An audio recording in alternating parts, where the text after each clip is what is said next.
तो दिल्ली में है, दिल्ली में कार्यक्रम है कारपोरेटाइजेशन और फासिस्ट ताकतों के खिलाफ। जैसा आज सत्ता का रंग है वो आप देख रहे होंगे, जिस प्रकार से पंजाब का किसान दिल्ली की तरफ जा रहा था उसको बॉर्डर पर रोक लिया गया, हरियाणा के किसान दिल्ली की तरफ जा रहा था उसको रोक लिया गया। ऐसे ही आदिवासी जो इस देश का मूल निवासी है और जब भी वो अपने मांग मुद्दों को लेके दिल्ली की तरफ लोकतंत्र में अपनी बात कहने के लिए जाता है तो उसको रोक लिया जाता है।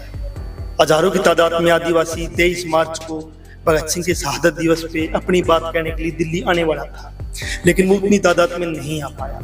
तो हमारे साथ आदिवासी समाज के नेता है सरजू, उन्हीं से एक बार पूरा हम जानना चाहेंगे सरजू टेकराम जी से कि लोकतंत्र को वो कैसे देखते हैं। एक तरफ तो भारत कह रहा है कि विश्व का सबसे बड़ा लोकतंत्र है, लेकिन दूसरी तरफ उसी लोकतंत्र में किसान, मजदूर, आदिवासी, दलित, अल्पसंख्यक अपनी बात नहीं कह पा रहे, तो वो कैसे देखते हैं। नमस्कार सर। नमस्कार सर, लोकतंत्र में आदिवासियों को कैसे देखते हैं? अभी तक तो ये लगता है कि लोग बोल रहे हैं देश आज़ाद हुआ है, लेकिन मुझे ये नहीं लग रहा है कि आदिवासी अभी भी आज़ाद है। अभी भी उनके साथ अंग्रेजी गुलामी की तरह बर्ताव किया जा रहा है। सत्तासीन सरकारें जो हैं, सत्तारूढ़ सरकारें हैं, यहाँ भले आदिवासी मुख्यमंत्री बनाते हों, चाहे आदिवासी राष्ट्रपति बनाते हों, तब भी आदिवासियों की स्थिति, दलितों की स्थिति, किसानों की स्थिति और मजदूरों की स्थिति दिन ब दिन अपनी आवाज़, लोकतंत्र का मतलब है अपनी आवाज़ को सरकार तक कैसे पहुंचाएं और अपनी समस्याओं को कैसे रखें। लेकिन इतना रखना भी गुनाह माना जाता है और आदिवासियों को आज रोका जाता है यहाँ तक राजधानी आने के लिए, एक चुने हुए प्रतिनिधि के पास जाने के लिए रोका जाता है। तो नहीं लगता कि लोकतंत्र है यहाँ। अभी आदिवासियों को कैसे देखते हो? रोजाना वहां से खबरें आती है कि आज इनकाउंटर में माओवादी मारे गए, आज वहां पे माओवादी मारे गए, लेकिन कुछ सामाजिक जो कार्यकर्ता वहां काम करते हैं वो कहते हैं वो फेक इनकाउंटर है। असलियत क्या है?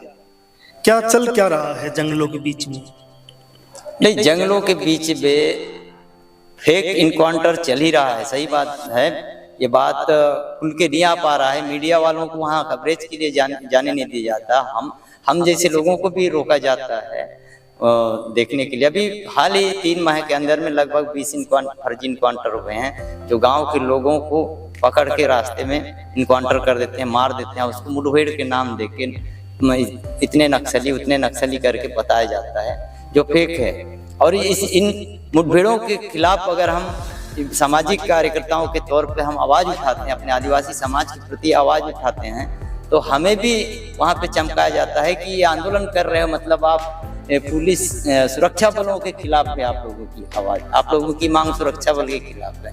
जबकि लोकतंत्र में सुरक्षा बल हो, चाहे एक देश के प्रधानमंत्री भी हो, अगर उन्हें गलत लगे तो अपनी बात कहने का उनको पूरा अधिकार है, जो संविधान में ये प्रावधान है। उसके बावजूद भी हमें धमकाया जाता है। अभी भी हाल ही में मेरे साथ हुआ था, एक इंटरव्यू के दरमियान मैंने बताया था कि 1 जनवरी से लेके 4 फरवरी तक 12 फर्जी इनकाउंटर हुए हैं। ये जानकारी मैं दिया तो मेरे लिए बाकायदा नोटिस आया, इसकी कांकेर की तरफ से आता है और मुझे ये पूछा जाता है कि सबूत दिखाओ या साबित करो कि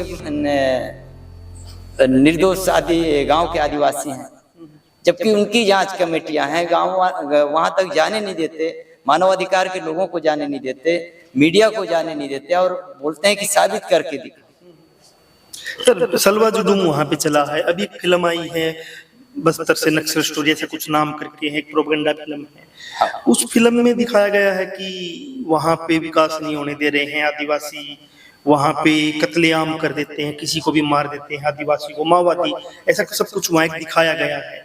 सलवा जुलूम के बारे में बोला गया, कर्मा तो बहुत अच्छा नेता था। क्या था सलवा जुलूम? उसके बारे में थोड़ा सा एक बार हम जानना चाहते हैं। देखिए, सलवा जुलूम 2005 से शुरू हुआ था। ये महेंद्र कर्मा एक कांग्रेसी नेता रहे हैं और उस समय बीजेपी की सरकार रही समझे तो दोनों कांग्रेस और भाजपा मिलके दोनों ये प्रोपेगेंडा चलाए और बकायदा जो वहाँ के माइनिंग एनएमडीसी के से फंडिंग लेते थे और नक्सलवाद खत्म करने के नाम से घरों को जलाते थे, बहु बेटियों के इज्जत के साथ खेलते थे। कई ऐसे केसेस आए बीजापुर में जिसको एनआईए ने भी स्वीकार किया था कि ये महिलाओं के साथ सुरक्षा बलों के द्वारा निर्मम अत्याचार है। अगर साबित भी हो चुका, ताड़मेटला एड्समेटा सारकिनगुड़ा का जो घटना है वो भी सलवा जुलूम के समय का है और उसकी भी जांच रिपोर्ट आई, सारा चीज आया, सरकार की बनाई हुई कमेटियां ने सारे रखे। यहाँ तक कि छत्तीसगढ़ के विधानसभा में ये बात उठी, जांच रिपोर्ट आया, लेकिन एक भी आदिवासी जनप्रतिनिधि चाहे कांग्रेस को चाहे भाजपा को या किसी भी पार्टी की कभी भी ये नहीं कहा कि दोषी व्यक्तियों को सजा मिले और पीड़ित परिवार को मुआवजा मिले, ऐसा कभी किसी ने नहीं कहा। यहाँ तक सलवा जुलूम के ताड़मेटला में जब आग लगाए तो यहाँ तक कि शासन प्रशासन के द्वारा चावल पहुंचाया जाता था, उनके अनाज को जलाया गया था। वह चावल पहुंचाने जाने वाले एसडीएम तहसीलदार को भी रोका जाता है, वहां जाने नहीं दिया जाता।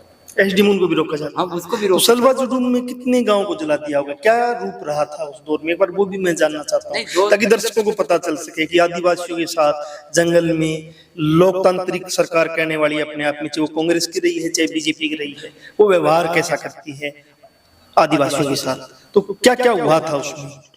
सलवा जुलूम में क्या है कि 260 से भी ज्यादा घरों को जलाया गया था, ऐसा ही जलाया गया था। उसको वायरल भी होने नहीं दिए कहीं, सोशल मीडिया भी इतना उस समय वो नहीं हो पाया था बस्तर में। आज तो बहुत सारे सोशल मीडिया के माध्यम से कुछ चीजें सामने आती है उभर के। उस समय ये सारी चीज करने नहीं देते थे और गांव में जाके अनाज को लूटते थे,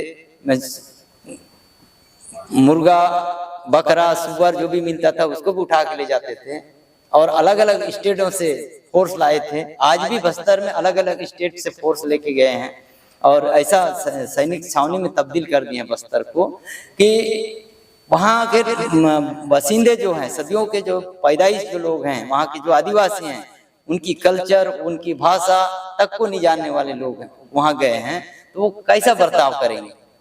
जो वहाँ के जानने वाला जनप्रतिनिधि भी आदिवासियों के साथ सही बर्ताव नहीं कर सकता है, तो सुरक्षा के नाम पर गई हुई अदर स्टेट के जो सुरक्षा बल आदिवासियों के साथ कैसा बर्ताव करते होंगे, जबकि उनकी भाषा से वाकिफ नहीं है, उनकी संस्कृति से वाकिफ नहीं है, उनके आचार विचार से वाकिफ नहीं है। इतनी सैनिक को तो रक्षा के तौर पे देखा गया है कि ये तो जनता की सुरक्षा के लिए हमने सेना को भर्ती किया है, या अर्धसैनिक बलों को या पुलिस को जनता की सुरक्षा के लिए भर्ती किया है, तो ये वहाँ क्या चल रहा है कि सेना या अर्धसैनिक बल जनता के खिलाफ, ये क्यों खिलाफ है? वही कि ये जो सैनिकीकरण जो बस्तर का हुआ है वो दरअसल ये औद्योगिकीकरण के लिए हो रहा है। पूंजीपतियों को सारी जमीन बेची गई, वहाँ संसाधन जहाँ आदिवासी हैं वहाँ अकूत संपत्ति संसाधन है, लोहा है, तांबा आयरन सब चीज है वहाँ पर। इसलिए ये लोग आदिवासियों को हटाना चाह रहे हैं, विकास दिखाना चाह रहे हैं कि सड़कें बनाएंगे। मतलब प्राकृतिक जो संसाधन है उनको लूटने के लिए आदिवासियों को वहां से हटाना चाहते हैं। हाँ, बस और आदिवासियों को हटाने के लिए फोर्स लगा दी गई। तो अभी कैंप वैम्प बन रहे हैं, कितने अंदाजा कैंप बनाए गए हैं वहाँ पे, और कैंप का क्या रूप होता है वहाँ पे? कैंप का रूप ये है कि जो आवागमन का जो क्षेत्र होता है, वहाँ के आदिवासी एक दूसरे गांव जाते हैं या हाट बाजार तक जाने का उनका, या फिर जिला मुख्यालय तक जोड़ने वाली जो सड़कें हैं उनके आसपास, और यहाँ तक कि अंदर एकदम अंदरूनी क्षेत्रों में भी फोर्स लगा दिए हैं, सेना कैंप बिठा दिए हैं। और उस सेना कैंप के अंदर में ये माओवाद है नहीं है, बस्तर में ऐसा नहीं है, झुटलाया नहीं जा सकता, वो है। और उनके बीच में लड़ाई होता भी है, लेकिन उनके साथ आदिवासियों को घसीटा जाता है कि माओवादियों के संपर्क में रहे हो, ये रहे हो, उनके साथ ये तुम काम करते हो, ये करके उनको फर्जी तरीके से इनकाउंटर कर रहे हैं। ये बहुत निंदनीय बात है। हम तो असली माओवादी जब इनकाउंटर हो जाते हैं, मुठभेड़ मारे जाते हैं, हमने कभी विरोध नहीं किया इस चीज का। हम अपने जो निर्दोष आदिवासी हैं जो गांव से उठा के ले जाते हैं रात को दिन को, और उनको मार के बोलते हैं कि एक माओवादी मार गिरा है, उसका हम खुल के विरोध। तो सरजू जी, माओवादी जो है वो भी तो वहीं से पैदा हुए होंगे ना, वहीं आदिवासियों से अपने मांग मुद्दे के लिए खड़े हुए होंगे। तो मान लो उनका भी कोई इनकाउंटर होता है, गलत इनकाउंटर होता है, तो उनका भी तो विरोध करना ही चाहिए। नहीं, वो उसको समाज जो मानवाधिकार संगठन जो हैं और अपना कुछ वो माओवादियों का भी संगठन है, वो लोग विरोध करते हैं इस चीज के, और हम कर देंगे एकदम आदिवासी फर्जी तरीके से होता है। वहां भी माओवादियों को भी पकड़ के ले जाके मार दिया जाता है। ये बात अभी की नहीं, बहुत दिनों से चलता भी है, वो भी ठीक है। लेकिन हम वहां खुल के अगर आ रहे हैं तो हमारे ऊपर सेना और बरस जाएगी, फोर्स हमारे ऊपर बरस जाएगी। तो आप डरते हुए करते हैं। तो मैं एक पूछना चाहता हूँ, आज आप दिल्ली में आए हो, तो आप दिल्ली में जो भारत की जो सरकार है या भारत की जो सरकार, उससे क्या मांग करना चाहोगे? तो सरकार से आज क्या मांग करने आए हो आप, क्या बात कहने आए हो? भारत की सरकार से हमारी मांग ये है कि जल जंगल जमीन की लूट चंद पूंजीपतियों के हाथ में सौंपने के लिए बस्तर को सैनिकीकरण से मुक्त किया जाए। उसकी सुरक्षा बस्तर की जनता बखूबी करती आई है और कर रही है। और ऐसे विकास नहीं चाहिए जहाँ पे आदिवासियों का विनाश हो और पूंजीपतियों का विकास हो, ऐसा विकास नहीं चाहिए। और विकास की बातें होनी तो उन गांव वालों को कैसा विकास चाहिए और बस्तर के लोगों को कैसा विकास चाहिए, वो विकास होना चाहिए, ना कि एसी कमरे में बैठ के चंद मिनिस्टर्स पूंजीपतियों के फायदे के लिए जो विकास की कल्पना, विकास की सपना जो दिखा रहे हैं, उसको ना किया जाए। सरजू जी, आखिरी सवाल है कि हरियाणा के अंदर, पंजाब के अंदर, राजस्थान के अंदर, मतलब बाकी पूरे देश के अंदर भी किसान और मजदूर, छात्र, नौजवान अलग अलग मुद्दों को लेकर, अपनी मांग मुद्दों को लेकर लड़ रहा है, और एक साझा फ्रंट भी बना है मजदूर किसानों का। तो क्या आदिवासियों के आंदोलन के साथ यहाँ का मजदूर किसान खड़ा हो, तो उनसे क्या अपील करना चाहोगे यहाँ के मजदूर किसान नेताओं को या मजदूर किसानों को, देश की जनता को, कि कोई साझा फ्रंट बने, आपके आदिवासियों के इलाके में वो जा पाए, वो सच्चाई जान पाए, और आपके खिलाफ जो आप बता रहे हो कि एक सैन्यकरण किया जा रहा है, उसको रोक पाए यहाँ के लोग भी मिलके? तो उनसे क्या अपील करना चाहोगे?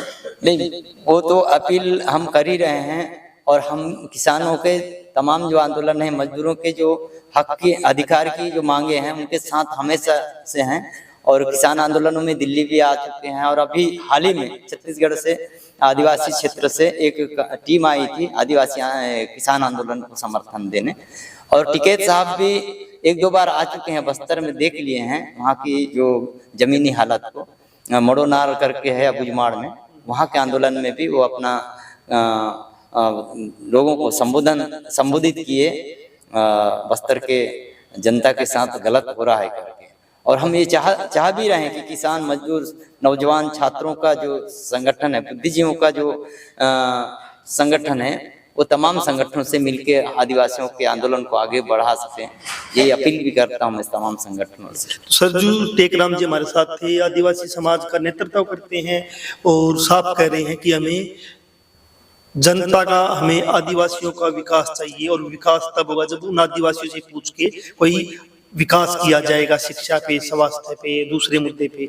लेकिन उनको कॉर्पोरेटाइजेशन का विकास नहीं चाहिए है, उनको अडानी अंबानी का विकास नहीं चाहिए, ये साफ उनका कहना है।